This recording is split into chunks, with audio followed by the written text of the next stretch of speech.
To all those UPSC aspirants who are thinking of quitting at this juncture, I want to say two lines and then we'll begin our class. कि युद्ध नहीं जिनके जीवन में वो बड़े अभागे होंगे, कि युद्ध नहीं जिनके जीवन में वो तो बड़े अभागे होंगे, कि या तो प्रण को तोड़ा होगा, कि या तो प्रण को तोड़ा होगा या फिर रण से भागे होंगे। सी, अगर आपके लाइफ में संघर्ष नहीं है, युद्ध नहीं है, बैटल नहीं है, तो इसका दो ही मतलब है कि या तो अपनी प्रोमिस पे आपने विड्रॉ कर लिया है या फिर आपने क्विट कर दिया है। एंड रिमेम्बर कि आपको लग रहा है कि अभी मेरी तैयारी नहीं है, मैं गिव अप कर देती हूँ, कर देता हूँ। Next year you never know situations कैसे हो सकते हैं। 25th को पेपर देखने के बाद यू माइट रिग्रेट कि काश मैं दे देता और दे देती। So you just have to manoeuvre through this time and अगले साल पता नहीं कितने ज्यादा कॉन्ट्रास्टिंग सिचुएशन हो जाए आपकी लाइफ में, डिफिकल्टीज। अभी शायद सिर्फ पढ़ना है, अगले साल फाइनेंशियल डिफिकल्टीज हो सकते हैं, कोई हेल्थ इशू हो सकता है, कोई इमोशनल डिफिकल्टी हो सकती है, फैमिली से सपोर्ट सिस्टम विड्रॉ हो सकता है, बहुत सारी चीजें हो सकती हैं। सो अभी जो मौका है इसको पूरी तरह से यूटिलाइज कीजिए। Just stick with your PYQs and standard sources. जो अभी पढ़ा है बार बार पढ़िए, 87.8 कोई बड़ी डील नहीं है। You just have to stay in the process. 3 subject से आप बहुत अच्छा कर लेंगे। डोंट रन आफ्टर एवरीथिंग, ये एसेंस लेकर जाइए और हमेशा याद रखिए कि देखिए लाइफ में ना एक बैटल चूज करनी होती है। So choose your battle. आप कौन सी स्ट्रगल करना चाहते हैं, you have to choose it, क्योंकि स्ट्रगल तो हमेशा रहने वाला है। जब तक लाइफ है तब तक स्ट्रगल है। आप अपनी लास्ट ब्रेथ के लिए भी स्ट्रगल कर रहे होंगे, जब आप लास्ट ब्रेथ लेंगे तो स्ट्रगल तो हमेशा रहेगी। You just have to choose your struggle. इस चीज को समझिएगा। So today we are going to revise anti defection law for your exam. And बिल्कुल नटशेल में आपको बताया जाएगा, उतना ही बताया जाएगा जितना आपको जानना है, और इतना तो आपको जानना ही है और इसको लेकर के अपने साथ जाना है इन द एग्जाम हॉल। सो बिल्कुल इसको रिवाइज करिए and stick with your standard sources. कल से हम पॉलिटी के PYQs भी रिवाइज कर रहे हैं। तो चलिए अब हम कंटेंट पे स्विच करेंगे। Okay, so let's start the discussion over anti defection law. And ये डिस्कशन आपको अपने साथ नटसेल में लेकर जाना है। सी बेसिकली डिफेक्शन क्या है, कि डिफेक्शन इज अ सिचुएशन जहाँ पे कोई मेंबर ऑफ पार्लियामेंट, जहाँ पे कोई candidate as a member of parliament और member of state legislative assembly elect होता है किसी पार्टी के टिकट पे, एंड आफ्टर गेटिंग इलेक्टेड वो पार्टी को छोड़ देता है, डिफेक्ट कर देता है, एंड दूसरे पार्टी को ज्वाइन कर लेता है। And so basically it brings a situation of instability in the government. And to curb this situation, and 1980s में ये बड़ा सिचुएशन हो गया था जिसको अयाराम गयाराम भी बोलते थे, और आपके थंबनेल पे बिल्कुल वही इमेज भी है। NCERT में यही इमेज है शायद।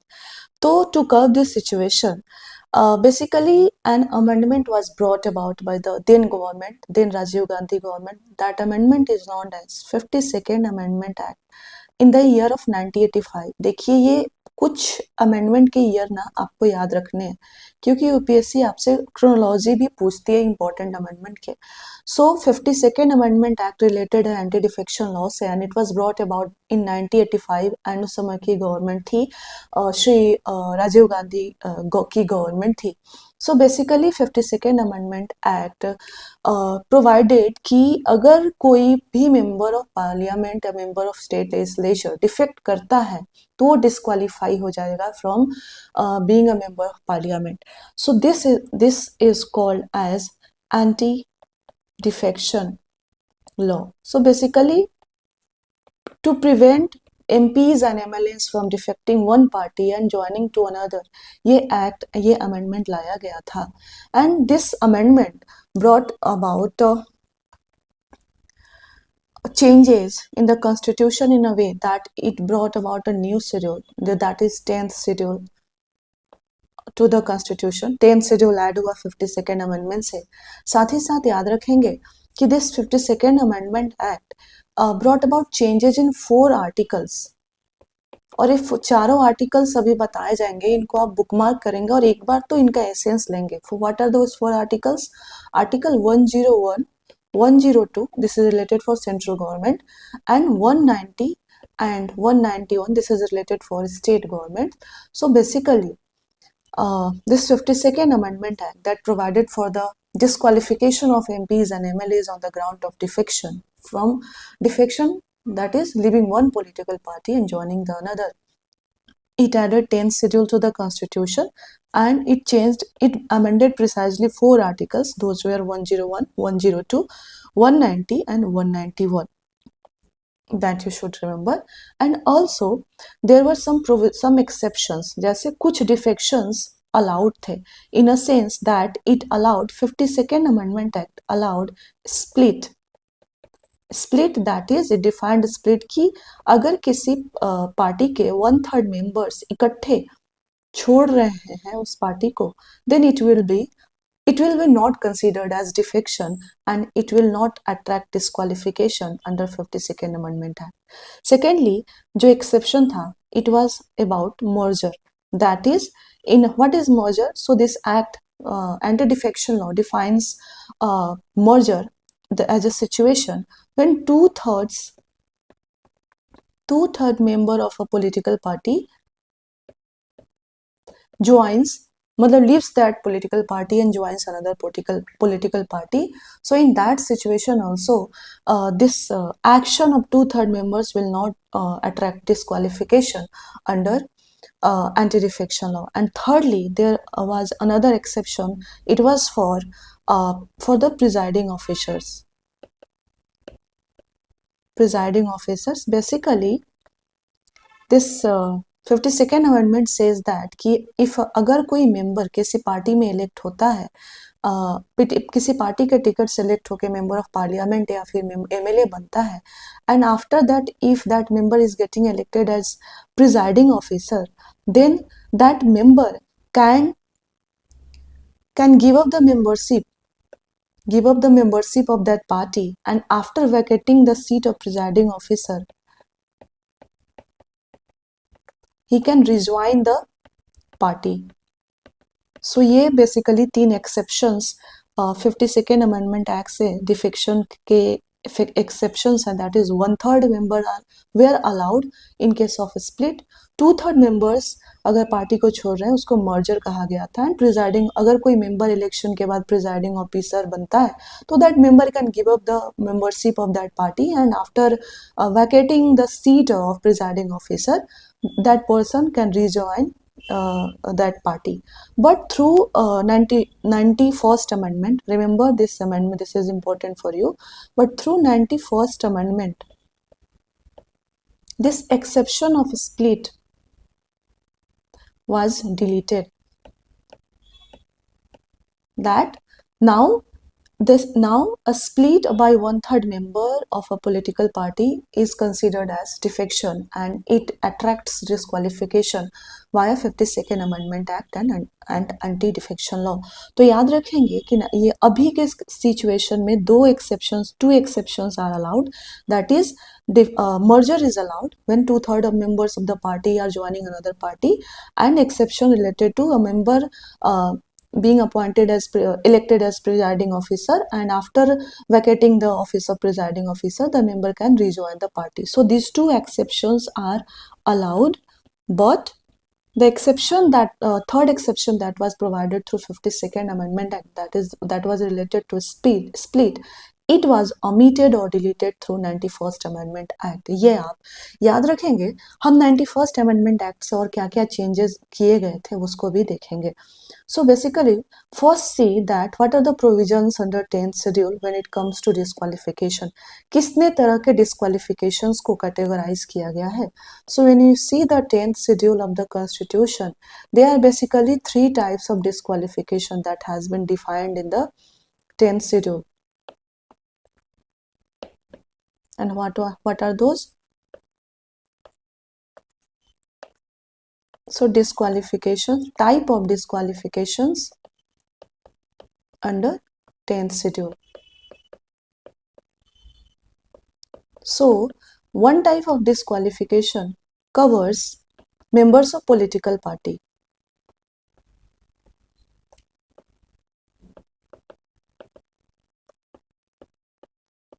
Another type, this is related to independent member. and another provision is related to nominated member.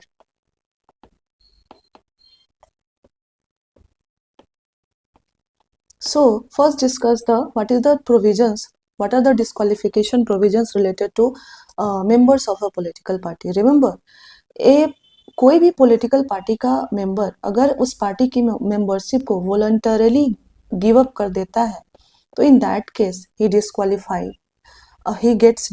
gets disqualified for being a member of the house. याद रखेंगे. सेकेंडली, अगर किसी भी पॉलिटिकल पार्टी का मेंबर अपने पार्टी के डायरेक्शंस के contrary to the directions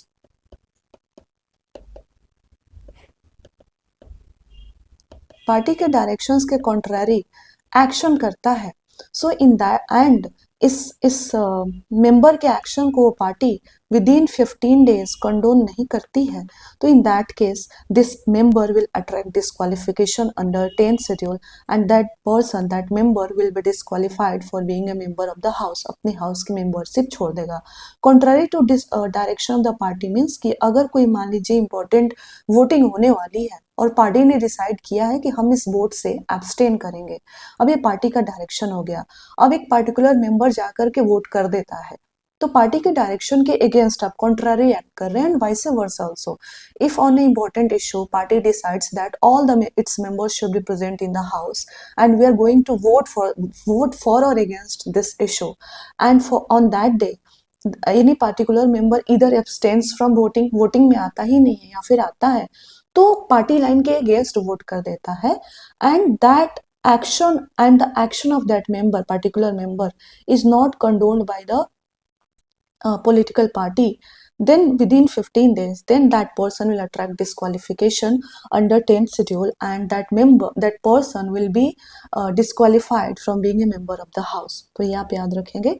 independent member के लिए प्रोविजन है कि कोई भी पर्सन अगर as a independent member elect होकर जाता है पार्टी में तो वो इंडिपेंडेंट ही रहे, यानी आप किसी भी समय पे एट एनी टाइम अगर आप कोई पॉलिटिकल पार्टी ज्वाइन कर लेते हैं then you will attract disqualification under 10th schedule.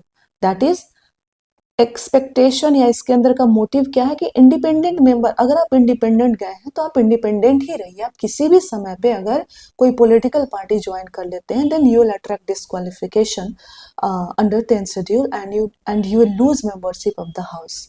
As far as nominated member is concern, remember nominated member को 6 month की विंडो दी गई है that within 6 month you can join any party. So after 6 month कोई अगर nominated member है वो 6 महीने के बाद अपने हाउस में जिस दिन उसका फर्स्ट डे होता है हाउस में as a member of parliament and उस डेट से आफ्टर 6 month वो कोई पार्टी ज्वाइन करता है तो he would attract disqualification under 10th schedule and he will be disqualified from being member of the house.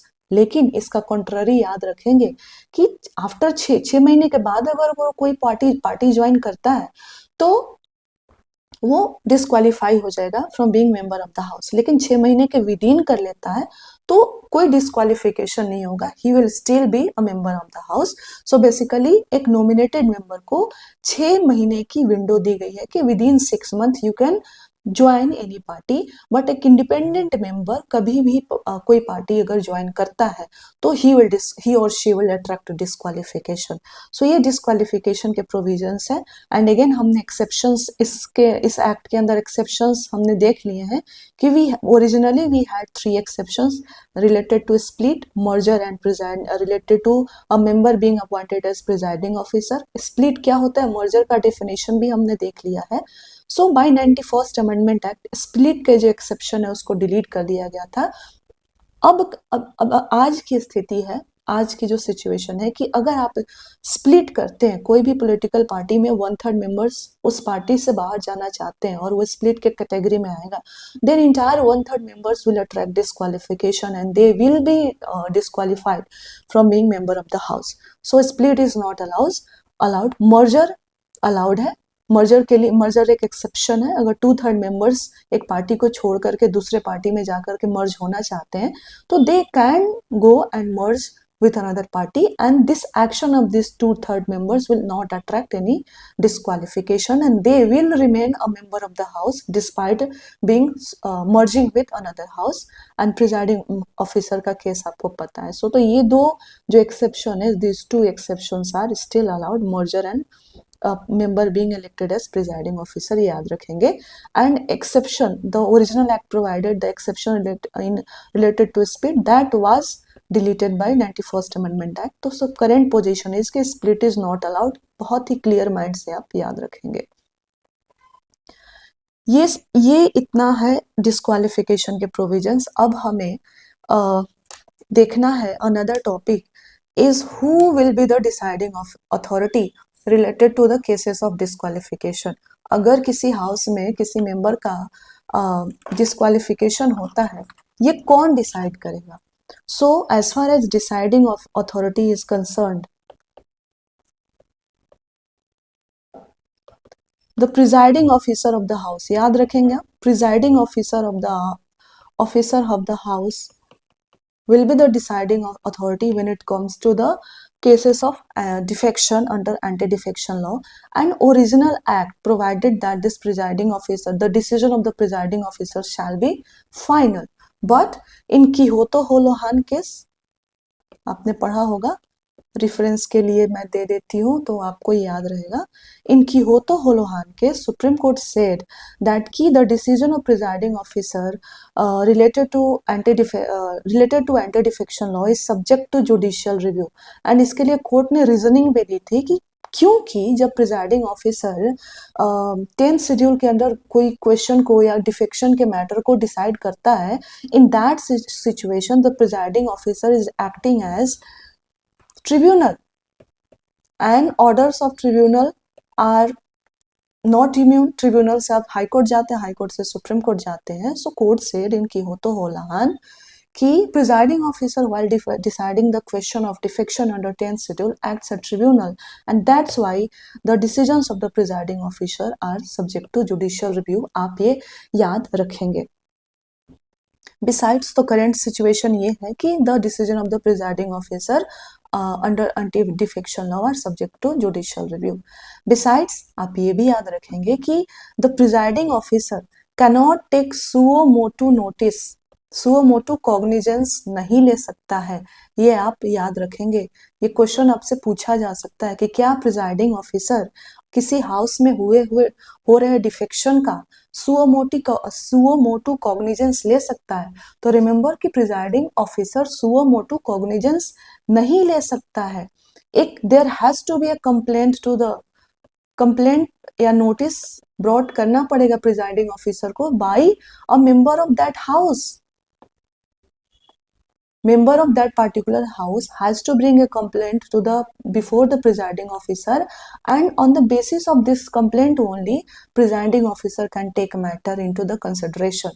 And remember, जिस भी member के अगेंस्ट ये डिफेक्शन की नोटिस आई है, डिफेक्शन के इन मैटर आई है, दैट पर्सन, दैट मेंबर, उस member को हियरिंग की चांस दी जाती है. यानी that member can appear before presiding officer and present his और हर पार्ट. वो अपने पार्ट को एक्सप्लेन कर सकता है.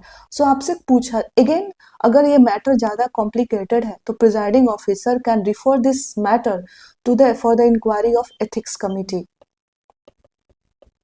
अगर ज्यादा कॉम्प्लिकेट कमिटी, आई थिंक मैं कमिटी भूल रही हूँ, मैं एक्सक्यूज मी, मैं कमेंट सेक्शन में डाल दूंगा. आई थिंक एथिक्स कमिटी या फिर प्रिविलेजेस की कमिटी, इन दोनों में से कोई एक होगी, आप देख लेंगे, मैं देख करके डाल दूंगी. तो अगर कोई ज्यादा कॉम्प्लिकेटेड मैटर है तो before taking a final decision presiding officer will refer that matter to a committee. I think privileges committee ही होगी. And after that the presiding officer will take a decision. So आपसे again ये question पूछा जा सकता है कि क्या डिफेक्शन के इमीडिएट कोई इफेक्ट्स हैं क्या, या फिर ऑटोमेटिक कोई इफेक्ट है क्या? यानी एक किसी पर्सन पे डिफेक्शन के चार्जेस लगते हैं, तो विद इन जैसे ही चार्जेस लगते हैं क्या वो मेंबर डिस्क्वालीफाई हो जाता है, या इमीडिएटली ऑटोमेटिकली डिस्क्वालीफाई हो जाता है, या फिर इमीडिएटली जैसे ही उस पर्सन पे या मेंबर पे चार्ज लगते हैं क्या वो मेंबर उसी समय इमीडिएटली डिस्क्वालीफाई हो जाता है? So you answer will be no, क्योंकि सबसे पहले नोटिस देना होगा प्रिजाइडिंग ऑफिसर को।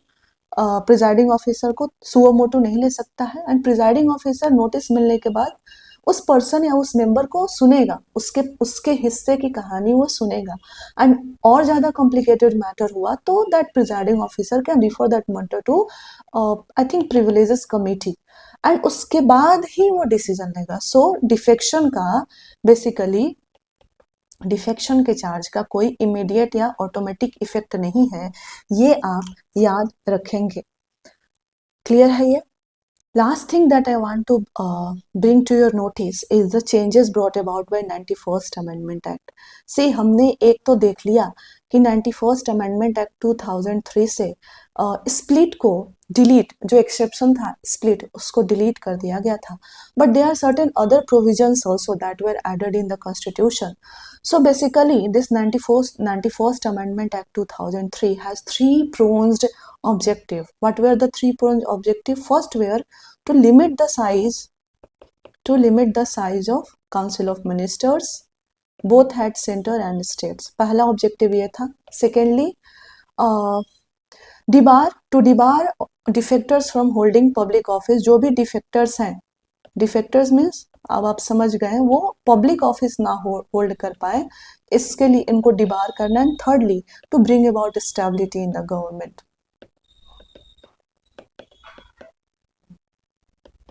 ये आप याद रखेंगे. सो डिफेक्टर को बेसिकली ये पनिश कर रही है कि उनको उनकी जो पब्लिक ऑफिस होल्ड करने की एलिजिबिलिटी है उसको खत्म कर दिया जाए. अभी आप देखेंगे. सो क्या क्या प्रिसाइजली चेंजेस आए ये आप देख लीजिए.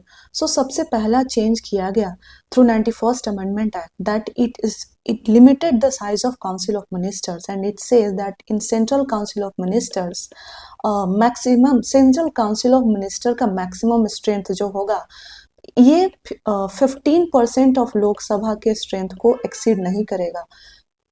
The maximum strength of council of ministers including prime minister should not exceed the 15% of total strength of Lok Sabha. यानी यहाँ पे एक अपर सीलिंग दे दी गई. क्या कर दी गई? नंबर पे अपर सीलिंग कर दी गई कि लोकसभा के 15% से ज्यादा central council of ministers including prime minister का स्ट्रेंथ नहीं हो सकता है. ये आप याद रखेंगे. लेकिन when it comes to state excuse me state council, states में काउंसिल ऑफ मिनिस्टर्स के स्ट्रेंथ के लिए प्रोविजन कहा गया कि the strength of council of ministers in state including chief minister shall not exceed 15% of total strength of state legislative assembly.